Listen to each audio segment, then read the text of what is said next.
بسم الله الرحمن الرحيم، والصلاة والسلام على سيدنا Mohammed, أشرف المرسلين, وعلى آله وصحبه أجمعين. Mes chers amis, aujourd'hui, je vais vous présenter les auxiliaires être et avoir. اليوم سأقدم لكم الأفعال المساعدة être و avoir. في البداية لا تنسوا الاشتراك في قناتي ومشاركة الفيديو مع أصدقائكم لكي تعم الفائدة إن أعجبكم، والضغط على زر لايك. أولا نطرح السؤال: ما هو l'auxiliaire أو الفعل المساعد؟ Les auxiliaires sont des verbes qui servent à former le temps composé. إذن les auxiliaires هم أفعال يساعدون على تكوين الزمن المركب ou qui aident à conjuguer les autres، ويساعد على صرف conjuguer les autres أي الأفعال الأخرى. إذن من بين هذه الأفعال المساعدة لدينا l'auxiliaire avoir، الفعل المساعد avoir. بالنسبة لavoir لديه عدة معاني في اللغة الفرنسية. avoir peut avoir le sens de، يمكن أن يكون له معنى posséder، يعني الملكية، ملك يملك. يمكن أن يكون له معنى obtenir، حصل أو يحصل، أو tenir، و recevoir. يمكن كذلك أن تأخذ معنى souffrir de، يعني يشتكي من، souffrir de. Notez bien، ملاحظة هامة: avoir peut être employé comme nom. هناك بعض الحالات التي يستعمل فيها avoir كاسم، ولديه عدة مرادفات عندما يستعمل كاسم: bien، richesse، actif، crédit. un bien مثل الملك، richesse يعني تعني الثروة، actif تعني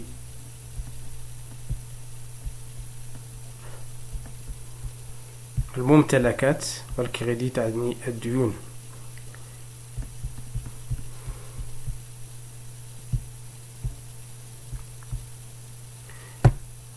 إذن ننتقل إلى تصريف le verbe avoir au présent de l'indicatif في الزمن الحاضر. قبل ذلك لابد أن نترقى إلى الضمائر التي توجد في اللغة الفرنسية. الضمير الأول هو je. هي في الأصل لديها هنا e، لكن عندما يلتقي حرفان متحركان e و a فإننا نزيل الأول ونضع شرطة هنا. je هو أنا، tu هو أنت، il هو elle وهي. بالنسبة للon نستعمله للغائب والمجهول، الغائب المجهول. إذن بالنسبة لil و elle و on فإنهم لديهم نفس الصرف. ثم لدينا nous نحن في الجمع، vous أنتم، ولا أو أنتما بالنسبة للجمع في الفرنسية.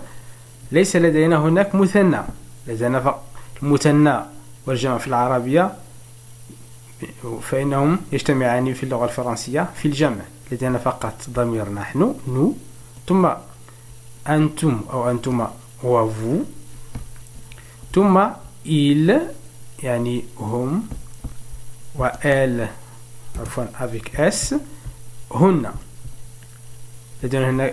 لديهن كذلك نفس الصرف. إذن بالنسبة لأفواغ هناك من يختلطه مع être في الحاضر، لكن إذا اختلط عليك فإن دائما avoir نرى أنه دائما avoir يسبق بحرف A. نفس الشيء هنا لدينا j'ai يسبق بحرف A. tu as مع المد نقول tu as. لدينا كذلك يسبق A. il ou bien elle ou bien on كذلك A. nous avons كذلك يسبق ب A. vous avez ils ont ou bien elles ont. Je répète, j'ai, tu as, elle a ou bien elle a ou bien on a. Nous avons, vous avez, ils ont, elles ont.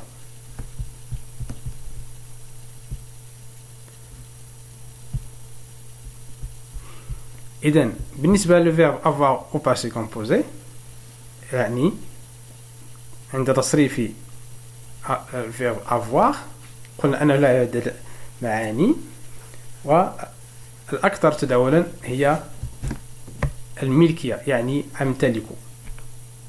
فعل الملك أمتلك، أو نقول مثلا j'ai une belle maison أمتلك منزلا جميلا. j'ai 15 ans لدي 15 عاما. إذا أمتلك أو لدي، كذلك نستعمل التعبير لدي. إذا عندما نصرفه في الماضي فإننا نأخذ نفس صرفه في الحاضر، ولكن نضيف له participe passé eu. نقول j'ai eu, tu as eu, elle a eu, nous avons eu, vous avez eu, ils ont eu. هذا بالنسبة للauxiliaire avoir. بالنسبة للauxiliaire être, il s'emploie pour former les temps composés de certains verbes. إذا نستعمل لتكوين أفعال مركبة، الأزمنة المركبة لبعض الأفعال. C'est un verbe d'état. Un verbe d'état يعني فعل الحالة، فعل يعبر عن الحال أو حال الشخص أو حال الشيء أو حال. إذن يسمى un verbe d'état، فعل الحالة.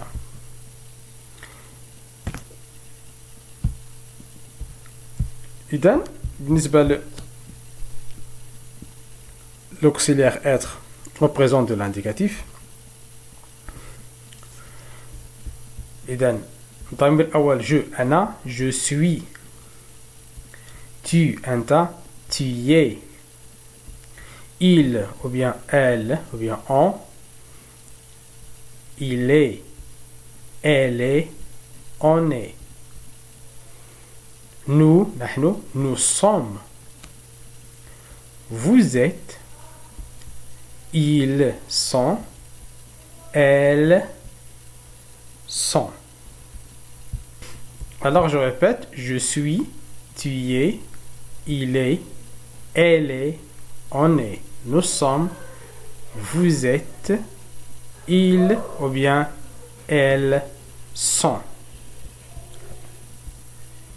بالنسبة للverbe être au passé composé فهو يصرف مع l'auxiliaire avoir. نأخذ l'auxiliaire avoir في الزمن الحاضر au présent. j'ai, tu as, elle a, nous avons, vous avez, ils ont. نضيف إليه le participe passé du verbe être. j'ai été, tu as été, il a été, elle a été, on a été, nous avons été, vous avez été, ils ont été, elles ont été. إخواني أخواتي، أمل أن ينال هذا الدرس المتواضع إعجابكم. أستودعكم الله. السلام عليكم ورحمة الله تعالى وبركاته.